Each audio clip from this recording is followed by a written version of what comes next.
So I don't know, this is a fun day of shooting so far. I'm kind of on a break. I'm going to keep going a little bit. I don't want to get too fatigued, but I've had fun today. This is the first day of in the holster, so I didn't really expect to do well. My fasts are kind of junk. I didn't even get to complete one of my own Mr. Fisters, my 3-3-3, 3x3x3. But my shooting was in general good, fast, consistent. I didn't have to mentally scream at myself over and over to use the front sight post and to not watch the target. I shot steel for so many years straight when I did this kind of stuff, fast stuff. And steel, I didn't realize it, but it builds a serious problem into your brain, which is you get instant feedback. So when you don't have that, all of a sudden, for me, I go out and try to find it with my eyes, and it sabotaged me for a very long time, trying to get these on speed.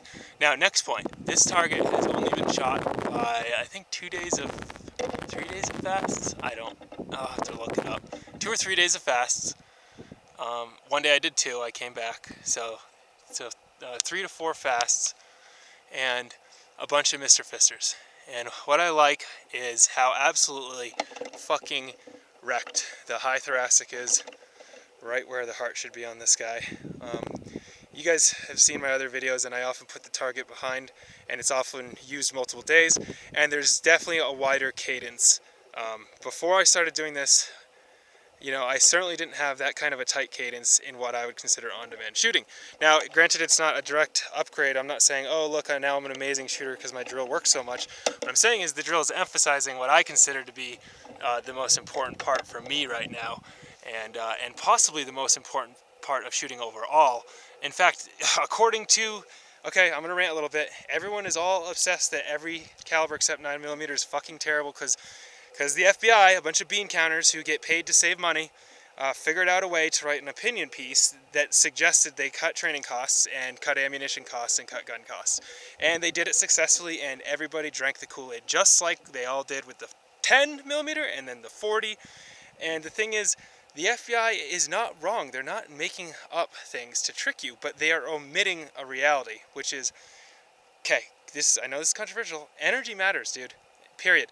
It's not, okay, people die from bleeding or being shot in the CNS, okay? That's how they stop. You medically incapacitate somebody by performing those actions. The more energy you drop into somebody, the wider the crush cavity is going to be, the deeper it's going to be, the more bone you're going to hit, shatter, and drive off, lacerating internally, causing more damage. With more energy, you're more likely to get shots that don't deflect, that smash through. You're likely to see basically more trauma, more physical trauma. Okay, and that's just a fact, man. You can get angry about it all day long. Hey, I shoot 9 all the time. That's all I shoot. I carry 9. I'm confident with 9. But don't tell me that 40 S&W does the same thing that 9mm does. Just because gunfights are dynamic and fluid, and they're all anecdotal and unique because 2 unique people or more participating in them, and everything's dynamic. Just because those points of data don't allow us a quantifiable goal. See, that's basically what the FBI said, and you guys all read it wrong. They're basically saying we can't quantify what the difference is. There's too much going on when this is happening. But these are the things we can quantify. See, that's what they said to you, but everyone took it completely, well, they intentionally dressed it up, because like I said, they wanted to save costs as far as I'm concerned. Everyone always talks about, oh man, Glock's not the best, they just have great marketing campaigns and great customer service, and they're great for the PDs, they sell them to them cheap. Glock's not the best just because every law enforcement agency uses it. Well, why do you accept that, but then get all crazy and weird when we talk about ammo in the same way? It just seems like there's a duplicity going on here, and people aren't aware, or they're not being intellectually honest. I'm a contrarian, dude. I almost always find a way to have a controversial opinion, but I don't think I'm wrong on this. You guys are free to call me an idiot if you want, but that's it. That's my little ballistic rant and all my other shit. I'm gonna do a jog and figure out some drills.